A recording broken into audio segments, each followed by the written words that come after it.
안녕하십니까. 오늘은 이 서울 한복판에서 그 이선실과 그리고 저하고 같이 침투했던 공작 조장과 일어났던 트러블, 싸움에 대해서 좀 말씀을 드리겠습니다.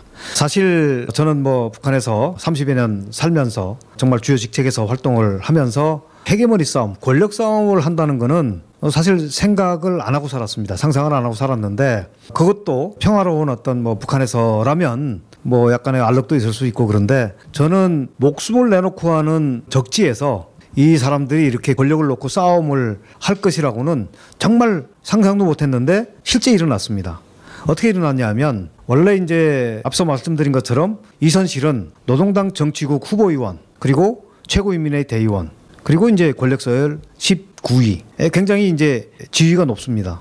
그런데 이선실은 현지에서 활동하는 공작원에 불과합니다. 그런 반면 저하고 같이 나왔던 조장은 그 당시에 김정일의 특별 지시를 받은 특사, 이런 거 자격으로 나왔고요. 북한의 어떤 그 노동당의 지휘 체계를 보면 중앙에서 내려온 사람이 직급은 낮더라도 그 사람이 지휘권이 있습니다.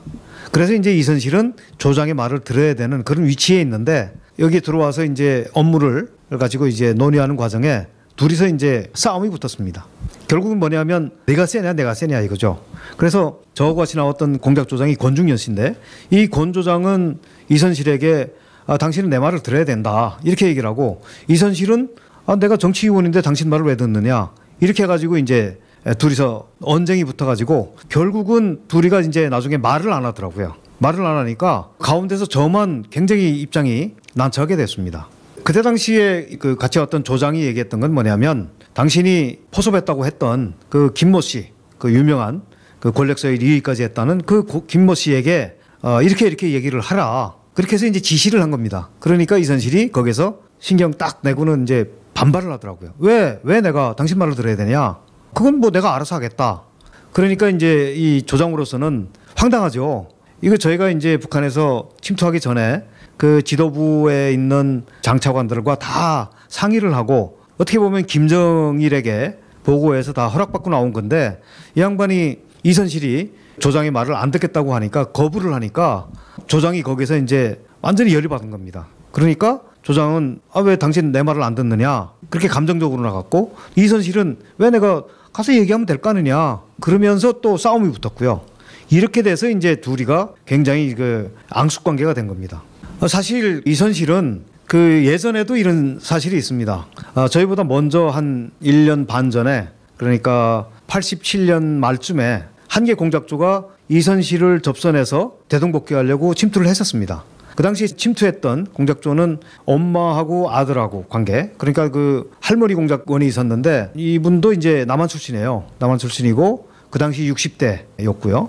그리고 아들로 위장한 그 공작원은 제 이제 대학교 2년 선배인데, 이 양반은 그때 당시에 20대 후반이었고, 그래서 이제 모자간으로 위장하고 들어와서 이선실하고 같이 생활을 했는데, 그때도 60대 그 할머니가 지휘권, 지도권이 있어서 와서 이제 이선실에게 얘기를 했습니다. 그때 당시 그분이 얘기했던 건 뭐냐면, 이선실에게 공작 전술이 바뀌었다. 어떻게 바뀌었느냐 그랬더니, 과거에 이선실 당신이 침투할 때에는 그냥 무조건 들어와서 장기 잠복, 그러니까 말하자면 막말로 얘기하면 짱 박혀 있는 게 전술이었는데, 이제는 그것이 아니고 운동권 인사들에게 접근을 해서 말하자면 신분을 밝히고 포섭하는 그런 방식으로 바뀌었으니 그렇게 해라, 이렇게 얘기를 한 겁니다.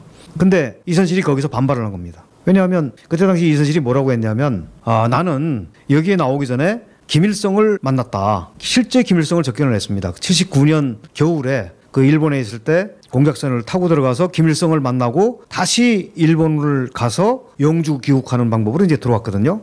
그래서 김일성을 만났을 때 김일성이 뭐라고 했냐, 너는 가서 가만히 있어라, 그런 지시를 받고 왔는데 왜 내가 수령님이 그렇게 지시를 해서 난 그렇게 활동을 하는데 네가 와서 이래라 저래라 하냐, 여기에서 이제 트러블이 일어난 겁니다.